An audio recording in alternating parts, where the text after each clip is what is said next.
గ్రామ పంచాయతీ కార్మికుల సమస్యలను పరిష్కరించాలని, వారిని ప్రభుత్వ ఉద్యోగులుగా గుర్తించాలని, మల్టీపర్పస్ విధానాన్ని వెంటనే రద్దు చేయాలని, కార్మికులకు ఇందిరమ్మ ఇల్లు బేషరతుగా నిర్మించి ఇవ్వాలని, ఈఎస్ఐ, పీఎఫ్ ఇన్సూరెన్స్ లాంటి సౌకర్యాలు కల్పిస్తూ బకాయి వేతనాలు వెంటనే చెల్లించాలని, పంచాయతీ సిబ్బందికి చీపురు, శానిటైజర్లు, గ్లౌజులు అవసరపడే పనిముట్లను వెంటనే ఇవ్వాలని చలో హైదరాబాద్ వెళ్తూ ఉంటే పోలీసులు సంగారెడ్డి జిల్లాలో గ్రామ పంచాయతీ కార్మికులను అడ్డుకొని పోలీస్ స్టేషన్లకు 12 గంటల వరకు నిర్బంధించడం జరిగింది. కార్మికులు అధైర్యపడకుండా పోలీస్ స్టేషన్లోనే స్లోగన్లు, ధర్నాలు నిర్వహించిన అనంతరం పుల్కల్ పోలీస్ స్టేషన్ నుంచి సొంత పూచీకత్తుపై విడుదల చేయడం జరిగింది. ఈ కార్యక్రమంలో ఏఐటీయూసీ సంగారెడ్డి జిల్లా ప్రధాన కార్యదర్శి బోయిన్ ప్రసాద్ తో పాటు జిల్లా సహాయ కార్యదర్శి శివశంకర్, సంగారెడ్డి జిల్లా నాయకులు శ్రీకాంత్, మండల కార్యదర్శి విజయ్, గ్రామ పంచాయతీ జిల్లా కార్యదర్శి ఆంజనేయులు, పెంటయ్య, ప్రకాష్, శోభ, లక్ష్మి తదితరులు పాల్గొన్నారు.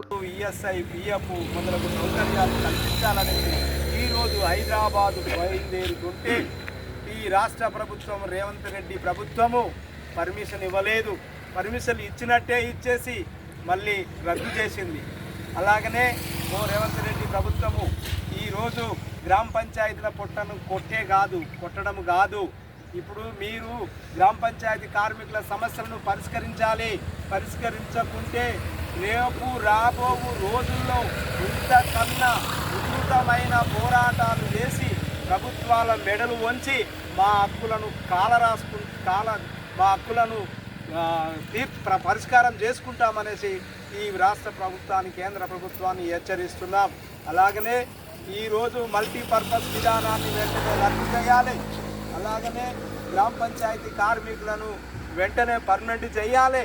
అలాగనే ఈ ఇందిరమ్మ ఇండ్లు ఏవైతే ప్రకటించినావో ప్రతి కార్మికునికి ఇందిరమ్మ ఇండ్లు ఇవ్వాలి బేషరతుగా.